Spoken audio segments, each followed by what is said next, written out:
أعوذ بالله السميع العليم من الشيطان الرجيم بسم الله الرحمن الرحيم وصلى الله تعالى على سيدنا محمد وعلى آله وصحبه وسلم. This is your humble orator once again, Muhammad Israel, picking up with the legendary military ideology of the Prophet Muhammad alayhi salatu wassalam.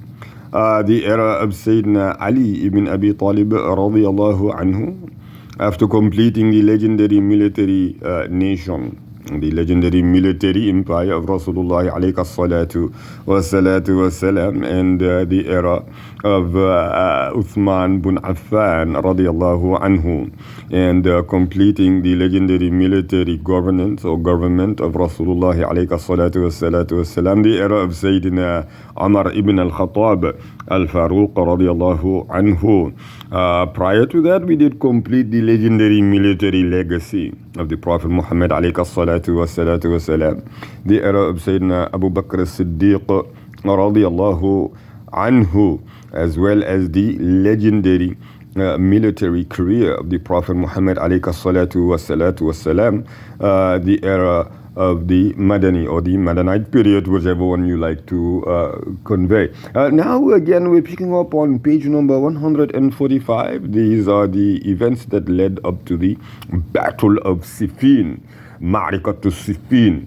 Siffeen is the arrows, yes. So in the second paragraph, hence Muawiyah brought the people together and addressed them concerning Osman's case, stating that he had been killed unlawfully at the hands of foolish hypocrites who did not respect sacred blood, referring to blood that was protected by Sharia. They had shed his blood during the sacred month in the sacred land. The people were agitated and their voices grew loud in denouncing the murder of Uthman bin Affan radiyallahu ta'ala anhu. Among them were a number of the companions of the Messenger alayhi salatu wassalam of Allah Jalla Jalaluhu. One of them, whose name was Murrah ibn Ka'b, stood up and said, open quote, were it not for a hadith I heard from the Messenger of Allah Jalla Jalaluhu, I would not have spoken. The Messenger alayhi salatu wassalam mentioned the term oil and gave some details concerning it. Then a man passed by whose face was covered with a cloth, and the Prophet alayhi salatu wassalam said, this man will be following true guidance at that time. I went up to him and found that he was Uthman bin Affan. I turned to the Prophet Muhammad alayhi salatu wassalam and asked, this man, he alayhi salatu wassalam said, yes, end quote. There is another hadith that had an effect on the pursuit of justice for the killers of Sayyidina Uthman bin Affan radiyallahu anhu. It motivated Muawiyah and his followers and strengthened their resolve to achieve this goal. It was narrated from An-Nu'man ibn Bashir that Aisha, the mother of the believers radiyallahu ta'ala anha, said, the Messenger of Allah alayhi salatu wassalam sent for Uthman bin Affan. He came in, the Messenger alayhi salatu wassalam turned to him. The last words he said when tapping his shoulders were, open quote, O Uthman, Allah Jalla Jalaluhu may clothe you with a chemise, which, if the hypocrites want to take it off, do not take it off until you meet me, end quote. He said it 3 times. And Nu'man said to her, O mother of the believers, why did you not tell us this before? She said, I forgot it, and by Allah Jalla Jalaluhu, I did not remember it. He said, I told Muawiyah ibn Abi Sufyan radiyallahu ta'ala anhu about this hadith, and he did not like what I told him. He wrote to the mother of the believers asking her to write to him about it, and she wrote a letter to him about it. So why didn't he like it? Chances are he did not necessarily believe it right away. He wanted to confirm it and make sure that it was not a spur of the moment situation. So all of that is possible. Of course, Muawiyah ibn Abi Sufyan was one of the four who were deep inside of the Quraysh. Very, very brilliant. Ali ibn Abi Talib radiallahu anhu being the other. Umar ibn al-Khattab radiallahu anhu, al-Faruq being the third. And Amr ibn al-As, the conqueror of Alexandria, is the fourth. Very, very deep incited individuals. The great keenness to implement the ruling of Allah Jalla Jalaluhu on the murderers was the main reason for the refusal of the people of Syria, led by Muawiyah ibn Abi Sufyan, to swear allegiance to Ali ibn Abi Talib radiallahu anhu. They thought that implementing the ruling of retaliation took precedent over swearing allegiance. It was not a matter of Muawiyah having ambitions in Syria or his demanding something that was not rightfully his. He fully understood that the issue of Khilafat was limited to whoever was left of the 6 members of the consultative body or consultative committee, and that Ali radiallahu ta'ala anhu, the commander of the believers, was superior to him and more entitled to it than he was. However, allegiance had been sworn to Ali on the basis of the consensus of the companions in Al-Madinah. So Muawiyah's view was contrary to what was correct. 2.1.3 Muawiyah's response to Amir al-Mu'minin Ali ibn Abi Talib radiallahu ta'ala anhu. Ali ibn Abi Talib radiallahu anhu sent letters to Muawiyah, but he did not respond. This happened several times in the first few months after the murder of Sayyidina Uthman bin Affan radiallahu anhu. Then Muawiyah sent a man to take a letter to Ali in the month of Safar. Ali ibn Abi Talib radiallahu anhu said to him, "Tell me what you have for me." He said, "I have come to you from people who do not want anything but the hadd punishment, meaning the justice punishment for the murderers. And each of them is seeking vengeance. I have left behind 60,000 men who are weeping in front of Uthman's shamiz, which is on the minbar in Damascus." Ali ibn Abi Talib radiallahu anhu said, "O Allah, I declare my innocence before you of the blood of Sayyidina Uthman bin Affan." As the envoy of Muawiyah left Ali ibn Abi Talib radiallahu ta'ala anhu, some of those rebels who had killed Uthman tried to kill him, and he only escaped with difficulty. 2.1.4 Amir al-Mu'minin Ali ibn Abi Talib radiallahu anhu's preparation for the march to Syria and Al-Hasan's objection to that. After Muawiyah's response reached Amir al-Mu'minin Ali ibn Abi Talib, the Khalif decided to fight the people of Syria. He wrote to Qais ibn Sa'd in Egypt, instructing him to mobilize people to fight them. And he sent similar instructions to Abu Musa in Kufa and to Uthman ibn Hunayf. He addressed the people, urging them to join the fight, and he started to make preparations. He was determined to fight with those who obeyed him against those who disobeyed him and did not swear allegiance to him. His son Al-Hasan Ibn Ali came to him and said, "O my father, do not do this, because it involves shedding the blood of the Muslimin and creating division among them."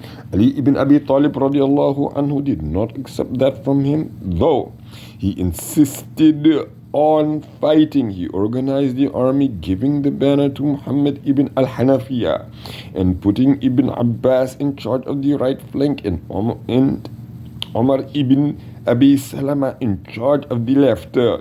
It was also said that he put Amr ibn Sufyan ibn Abdul Asad in charge of the left flank and Abu Layla ibn Umar ibn al-Jarrah, his nephew, in charge of the vanguard. He appointed Qutham ibn Abbas in charge of Al-Madinah in his absence. And there was nothing left to do except to leave Al-Madinah and head for Syria when something happened to distract him from that. We have discussed in detail Aisha, Talha, and Az-Zubayr went out to Basra in the Battle of Camel. So he was actually mobilizing for the Battle of Siffeen, and instead a message reached him which made him head towards Basra instead. So the Battle of the Jamal would take place prior to the Battle of Siffeen, although the initial preparation was for the Battle of Siffeen. After the Battle of the Camel, Amir al-Mu'minin Ali ibn Abi Talib radiallahu anhu sent Jarir ibn Abdullah to Muawiyah ibn Abi Sufyan in Syria. It is said that the period between the appointment of Amir al-Mu'minin Ali ibn Abi Talib radiallahu anhu to the Khalifa and the second Saba'i fitna, which is called Basra or the Battle of the Camel, was 5 months and 21 days. Between that and his entering Kufa was 1 month, and between his entering Kufa and his going out to Siffeen was 6 months, or it was said that it was 2 or 3 months instead.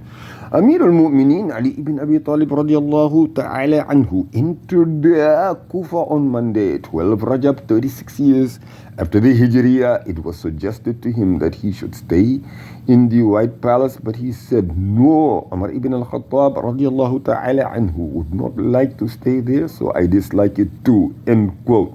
He stayed in Ar-Rahba and prayed 2 rakats in the great mosque. Then he addressed the people, urging them to do good and forbidding them from doing evil. He praised the people of Kufa in his speech. Then he sent word to Jarir ibn Abdullah, who had been the governor of Hamadan from the time of Sayyidina Uthman, and Al-Ash'ath ibn Qais, who had been governor of Azerbaijan from the time of Uthman radiallahu ta'ala anhu, telling them to accept the oath of allegiance to him from the people there, then to come to him, and they did just that. When Ali ibn Abi Talib, Amir al-Mu'minin, wanted to send word to Muawiyah, calling on him to swear allegiance to him, Jarir ibn Abdullah al-Bajali said, I will go to him, O Amir al-Mu'minin, for there was friendship between me and him, and I will accept his oath of allegiance to you. End quote. Al-Ashtar said, do not send him, O Amir al-Mu'minin, for I fear that he is inclined towards him. Ali ibn Abi Talib said, let him be. And he sent him with a letter to Muawiyah. The letter told him that there was consensus among the Muhajirin and the Ansar on swearing allegiance to Ali ibn Abi Talib radiallahu anhu, informed him of what had happened at the Battle of Camel, and called on him to join the people in swearing allegiance. When Jarir ibn Abdullah radiallahu anhu reached Muawiyah ibn Abi Sufyan and gave him the letter, Muawiyah summoned Amr ibn al-As and the leaders of the people of Syria and consulted them. They refused to swear allegiance to Ali ibn Abi Talib radiallahu anhu until the murderers of Uthman radiallahu anhu were executed or handed over to them. They said that if Ali did not do that, they would not swear allegiance to him and they would fight to the last man. Jarir went back to Ali ibn Abi Talib radiallahu anhu and told him what they had said. Al-Ashtar said, did I not tell you, O Amir al-Mu'minin, not to send Jarir? If you had sent me, Muawiyah would not have opened any door, but I would have closed it. Jarir said to him, if you had gone there, they would have killed you in retaliation for Sayyidina Uthman bin Affan. Al-Ashtar said, by Allah Jalla Jalaluhu, if you had sent me, I would have found an answer to Muawiyah's questions, and I would have given him an answer before he even asked. If Amirul Mu'mineen Ali ibn Abi Talib had listened to me, he would have detained you and others like you until the affairs of this ummah was straightened out. Jarir got up angrily and went to stay in Qarqaisa. He wrote to Muawiyah ibn Abi Sufyan, telling him what he had said and what had been said to him. Muawiyah ibn Abi Sufyan wrote back, telling him to come to him. Thus, Al-Ashtar was a factor in the alienation of the companion Jarir ibn Abdullah, who was Ali's governor in Qarqaisa and elsewhere, and the leader of his tribe, Bajila. The companion Jarir ibn Abdullah al-Bajali said, the messenger, Alayhi'Ssalam of Allah Jalla Jalaluhu, never saw me without smiling at him. The Prophet Alayhi'Ssalam said concerning him, they will enter upon you From this door, a man who is the best of those who are blessed. On his face there is an angelic look. End quote. 2.1.6 Ali radiallahu anhu, the commander of the believers, marched to Syria. Ali ibn Abi Talib radiallahu anhu prepared to go on the campaign to Syria, and he sent word to mobilize the people. He prepared a huge army. The reports differ concerning the size, but they are all weak, apart from one with a reliable chain of narration which states that he sent out with 50,000, or he set out with 50,000 men. The place where the troops of Amirul Mu'mineen radiallahu anhu gathered was An-Nuqayla, which was 2 miles from Kufa. The tribes came to it from all regions of Iraq. Amirul Mu'mineen Ali ibn Abi Talib radiallahu ta'ala anhu appointed Abu Mas'ud al-Ansari and sent Ziyad ibn An-Nadr al-Harithi from An-Nuqayla ahead of the army with 8,000 fighters, and Shuraih ibn Hani with 4,000. Then Ali ibn Abi Talib radiallahu anhu set out with his army towards Baghdad, where he was joined by more men.